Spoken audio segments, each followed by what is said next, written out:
Welcome to the Shadowverse Chronicles. Please enjoy our original presentation of The Last Seed. Prologue. The world died slowly, choking on humanity's excess. Skies darkened, waters poisoned, earth cracked and barren. What remains of mankind huddles in the shadows of a civilization long past. But hope, against all odds, survives. Deep underground, in a hidden laboratory, a single seed waits. Smaller than a fingernail, yet within it lies the power to heal a planet. Its origin? Unknown. Its potential? Limitless. For years, it has slumbered, guarded by the few who still dare to dream of green. Now, as the last echoes of the old world fade, the seed pulses with life, ready for its journey. In a time of endings, one beginning remains. Will it be enough to rewrite the future of a dying Earth? The last seed waits to bloom. Chapter 1. The lab's air tastes of ozone and desperation. Willow Crane stands motionless before a pillar of reinforced glass, her reflection a ghostly overlay on the precious contents within. A single seed, unassuming and small, rests in its bed of synthetic soil. Willow's mind wanders, as it often does in these endless hours of vigilance. Is the seed truly humanity's salvation, or merely the last vestige of a world already lost? Some days, she can't tell if she's preserving hope or prolonging the inevitable. The seed shifts slightly in its container. Willow blinks, certain she's imagined it. Seeds don't move on their own. She leans closer, breath fogging the glass. A distant boom snaps her back to reality. The seed lies still. Was it ever otherwise? No time to ponder. They've found her. After 5 years of painstaking secrecy, her sanctuary has been breached. Willow moves with mechanical precision, muscle memory taking over where conscious thought fails. The seed, so small yet so heavy with promise, goes from container to vial to lead-lined case to pack. Each transfer feels like a betrayal, separating the seed further from the carefully maintained environment it needs to survive. Another explosion, closer now. The lights flicker, shadows dancing across empty hydroponic trays like grasping fingers. At the computer terminal, Willow's fingers fly across the keyboard, initiating the self-destruct sequence. The countdown begins, each second ticking away another piece of her life's work. She hesitates at the lab's entrance. 5 years of isolation, of single-minded purpose, about to be erased. The weight of it threatens to root her to the spot. A memory surfaces, unbidden. The old man who entrusted her with the seed, his face a roadmap of lines and regrets. "Guard it with your life," he'd said. "It's the last of its kind." Only now does Willow wonder, had his eyes held madness or wisdom? The corridor beyond the lab swallows all light. Willow dons her rebreather, the taste of recycled air, a poor substitute for the sterile atmosphere she's grown accustomed to. Night vision goggles transform the world into a sickly green facsimile of life. She moves silently, hyper-aware of every sound.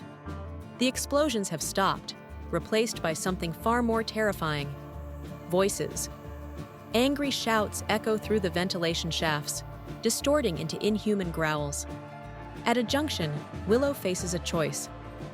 Left leads to the surface, to a sun she hasn't seen in years. Right leads to the underground river, her planned escape route. Another explosion makes the decision for her, debris blocking the left passage. She runs, abandoning stealth. The river's roar builds, a siren song of salvation. A shout, too close. The crack of gunfire. Pain blossoms in Willow's arm as a bullet finds its mark. She stumbles, the seed's case digging into her back, a reminder of her purpose. The pain fades to background noise as Willow rights herself. The river appears ahead, a writhing mass of black in the green-tinted darkness. Her raft, a patchwork of scavenged materials, waits tethered to a corroded pipe. More shouts, more gunfire. Bullets spark off metal around her, a deadly light show. Willow leaps, landing hard in the raft. One swift cut of her knife, and the current takes hold, pulling her into the unknown. As the shouts fade, Willow allows herself a moment of respite. Her hand finds the seed's case, fingers tracing its contours. A talisman of hope or a curse of responsibility? The raft plunges into darkness, the underground river carrying Willow Crane towards an uncertain future. In her pack, nestled in its lead-lined case, the last seed waits. Patient, unknowable. Willow closes her eyes, the gentle rocking of the raft almost soothing. When she opens them again, for just a moment, the seed's case seems to pulse with an inner light. She blinks, and the illusion vanishes. Ahead, the river rushes on, as relentless as time itself. Chapter 2. The seed lay dormant in the parched earth for 3 days. Willow barely slept, her eyes constantly drawn to the spot where hope lay buried. On the morning of the 4th day, as the sickly sun struggled to penetrate the polluted sky, the ground trembled. Willow scrambled to the site, her heart pounding. A metallic tendril, no thicker than a hair, had broken the surface. Its liquid silver surface rippled in a non-existent breeze. Impossible, Willow breathed, her scientific mind racing. The growth rate far exceeded any known plant species. As she watched, the tendril grew visibly, twisting and branching with unnatural precision. Over the next hour, Willow meticulously documented every observable change. The structure, she couldn't bring herself to call it a plant, grew with fractal-like patterns, each new branch a perfect miniature of the whole. Its surface exhibited properties of both solid and liquid, flowing seamlessly from one shape to another. By midday, the structure stood 3 meters tall, its central spire surrounded by a complex lattice of smaller tendrils. Willow noticed something extraordinary. The air immediately surrounding the structure was clearer, free from the ever-present haze of pollutants. It's not just growing, she realized, it's transforming its environment. Willow set up a makeshift lab, using what few instruments she had salvaged from her underground sanctuary. Her initial readings were staggering. The structure was somehow filtering toxins from the air and soil at an atomic level, breaking them down and reconstituting them into benign compounds. As the sun set, casting an eerie glow through the smog, Willow made another startling discovery. The structure was bioluminescent, emitting a soft, pulsating light that seemed to dance with colors just beyond the edge of human perception. That night, as Willow fitfully dozed beside her equipment, she dreamed of alien worlds and cosmic gardens. She awoke to a changed landscape. In the pale light of dawn, she saw that the ground around the structure had transformed. A circle of verdant growth, unlike any plants Willow had ever seen, surrounded the metallic spire. Flowers with petals of crystalline structures bloomed, their colors shifting in hypnotic patterns. Willow approached cautiously, her scientific curiosity warring with an instinctive caution. She plucked a leaf from one of the new plants, marveling at its impossible geometry. Under her portable microscope, she saw that the plant's cellular structure was a hybrid of organic and inorganic compounds, perfectly melded in ways that defied known biology. "It's not just adapting," Willow murmured. "It's evolving the environment to suit itself." Over the next few days, the transformation accelerated. The metallic structure continued to grow, reaching 20 meters in height, while the circle of alien vegetation expanded steadily outward. Willow worked tirelessly, documenting every change, every new species that emerged from the evolving ecosystem. She noticed that insects, long thought extinct in this region, had begun to appear. They were changed, their bodies incorporating the metallic sheen of the central structure, but their behavior was unmistakable. Life, in its tenacious, adaptable glory, was returning. On the 7th day, as Willow was collecting soil samples from the edge of the transformed zone, she heard it. The distant rumble of engines. Her moment of solitary discovery was ending. The world, for better or worse, was about to intrude on this newborn miracle. Willow stood, brushing the living soil from her hands, and turned to face the approaching vehicles. In the distance, she could make out the glint of military hardware. Closer, coming from another direction, was a ragtag convoy of civilian vehicles. The alien structure pulsed behind her, as if sensing the approach of new variables in its vast, unknowable equation. Willow took a deep breath of the clean, transformed air. She knew that the real test was just beginning. It would fall to her to bridge the gap between this new, alien hope and a humanity desperate for salvation but fearful of change. As the vehicles drew closer, kicking up dust that seemed to shrink away from the edge of the transform zone, Willow squared her shoulders. She had nurtured the last seed of a dead world into this new beginning. Now, she would have to nurture understanding in the hearts of those who approached, to ensure that this fragile new ecosystem would have a chance to bloom. The structure thrummed, sending vibrations through the earth beneath her feet. Whatever came next, there was no going back. The world had already changed. Willow only hoped that humanity was ready to change with it. Chapter 3. Dawn breaks over the valley, the sky a sickly canvas of orange and gray. The alien structure pulses with otherworldly light, casting long shadows that seem to move of their own accord. Willow crouches behind a rock formation, her heart pounding in time with the structure's rhythmic glow. The rumble of approaching vehicles grows louder, dust clouds billowing on the horizon. 3 military-grade trucks screech to a halt at the edge of the depression. Figures in sleek hazmat suits pour out, armed with weapons that hum with barely contained energy.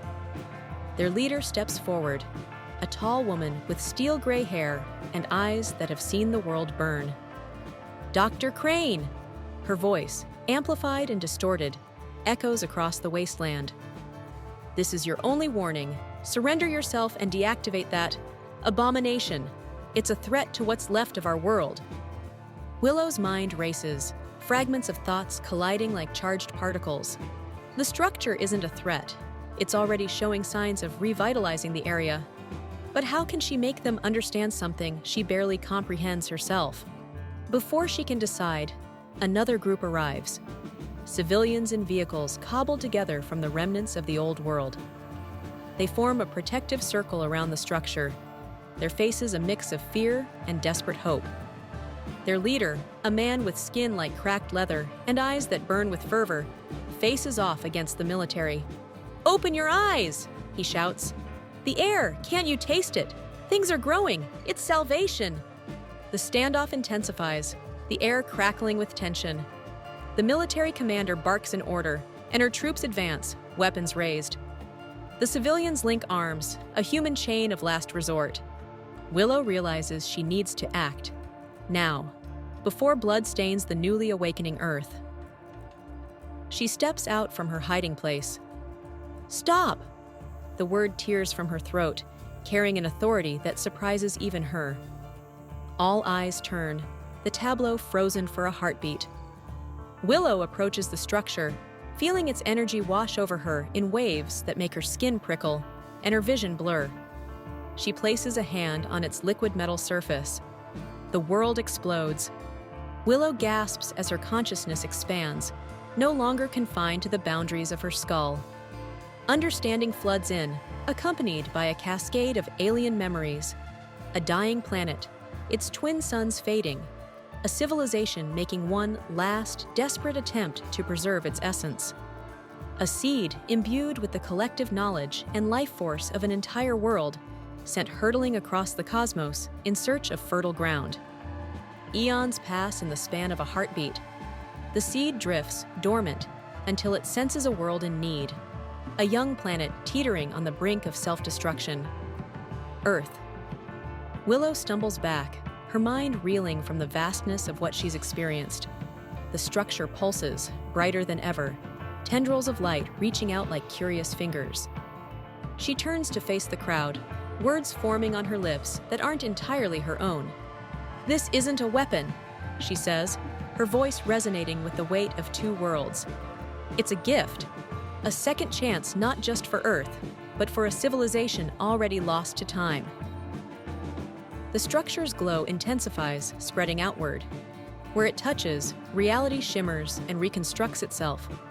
Grass sprouts from cracked soil, but it's grass of impossible colors, shimmering with bioluminescence. The air clears, pollutants visible as they're broken down into swirling, harmless particles. In the distance, a long dead tree bursts into bloom, its flowers opening to reveal tiny, spiral galaxies at their centers. The military commander lowers her weapon, awe battling with deep-rooted suspicion. "How can we trust it?" she demands. "How can we trust you?" Willow feels the structure, no, the seed of a dead world, communicating with her. It needs to grow, to spread its transformative touch across the planet. But it also needs protection, guidance, human stewardship to ensure the transformation doesn't spiral out of control, to preserve the essence of Earth even as it's reborn. She takes a deep breath, knowing her next words will shape the future of not one, but two civilizations. "We don't have to trust blindly," she says. "We can study it, understand it, guide its growth. This is technology beyond our comprehension, but it's adaptable. It needs us as much as we need it." The civilian leader steps forward, hope warring with fear on his weathered face. "I've seen enough miracles today to last a lifetime. I'm with her." Others murmur agreement, their voices a growing chorus. The military commander hesitates, years of training warring with the evidence before her eyes. Finally, she nods. Decision made. "We'll need to establish a perimeter, set up research stations. If this goes wrong—" "It won't," Willow interrupts, then softens her tone. "Not if we work together. This is our chance to rewrite our story." As if in response, the structure shudders. From its base, crystalline roots spread outward, sinking into the earth. The ground trembles, and in the distance, a long, dry riverbed suddenly fills with water that flows uphill, defying gravity as it forms impossible shapes in the air. Willow looks out at the transformed landscape, feeling the weight of two worlds settling on her shoulders. The last seed of a dead civilization has found fertile ground on Earth. With it comes not just the chance for environmental restoration, but a bridge to the stars, and all the wonders and dangers that entails. For the first time in years, Willow allows herself to feel something long forgotten: hope, tinged with the thrill of the unknown. The real work, she realizes, is just beginning. As the sun rises fully, painting the new world in colors that have no name, Willow takes her place between the military and the civilians, between the past and the future, between two worlds. "Let's begin," she says, and steps forward into an impossible dawn. Epilogue. 5 years have passed since Willow Crane planted the last seed of a dead world. Earth has been reborn, transformed into a realm that defies easy categorization, neither fully terrestrial nor entirely alien, but a mesmerizing hybrid of both. The Nexus, as the original structure came to be known, dominates the skyline of New Aurora. Once a wasteland, now a thriving metropolis that exists in symbiosis with the alien technology. The Nexus's metallic tendrils have spread across continents, weaving through cities and wilderness alike, transforming barren deserts into vibrant, otherworldly ecosystems. Willow stands at the window of her laboratory in the Nexus Institute, her reflection ghostly in the smart glass. The air outside shimmers with pollen from flowers that bloom in impossible fractal patterns, their petals shimmering with colors that shift depending on the viewer's state of mind. In the distance, floating islands covered in bioluminescent forests drift serenely past, their anti-gravity fields a testament to humanity's growing mastery of the alien sciences. Yet, for all its wonders, the new world is not without its challenges. Willow's gaze falls on a quarantined sector of the city, where a recent mutation in the alien flora produced spores that interfered with human brain chemistry, causing vivid hallucinations. It took weeks to contain the outbreak, a stark reminder of the unpredictable nature of their new reality. In a park below, children play on structures that seem to defy physics, their laughter carried on a breeze that whispers fragments of cosmic melodies. Some of the youngsters have eyes that glow faintly, marking them as the first generation born into this hybrid world. They navigate the new reality with an ease that still astonishes their parents, their minds adapting to concepts that once seemed like science fiction. But not all have adapted so easily. Reports of de-evolution zones, pockets where the alien influence has regressed, leaving behind unstable, chaotic ecosystems, keep Willow awake at night. Each zone is a potential catastrophe, a reminder that the transformation is an ongoing process, not a finished product. It hasn't all been a smooth transition.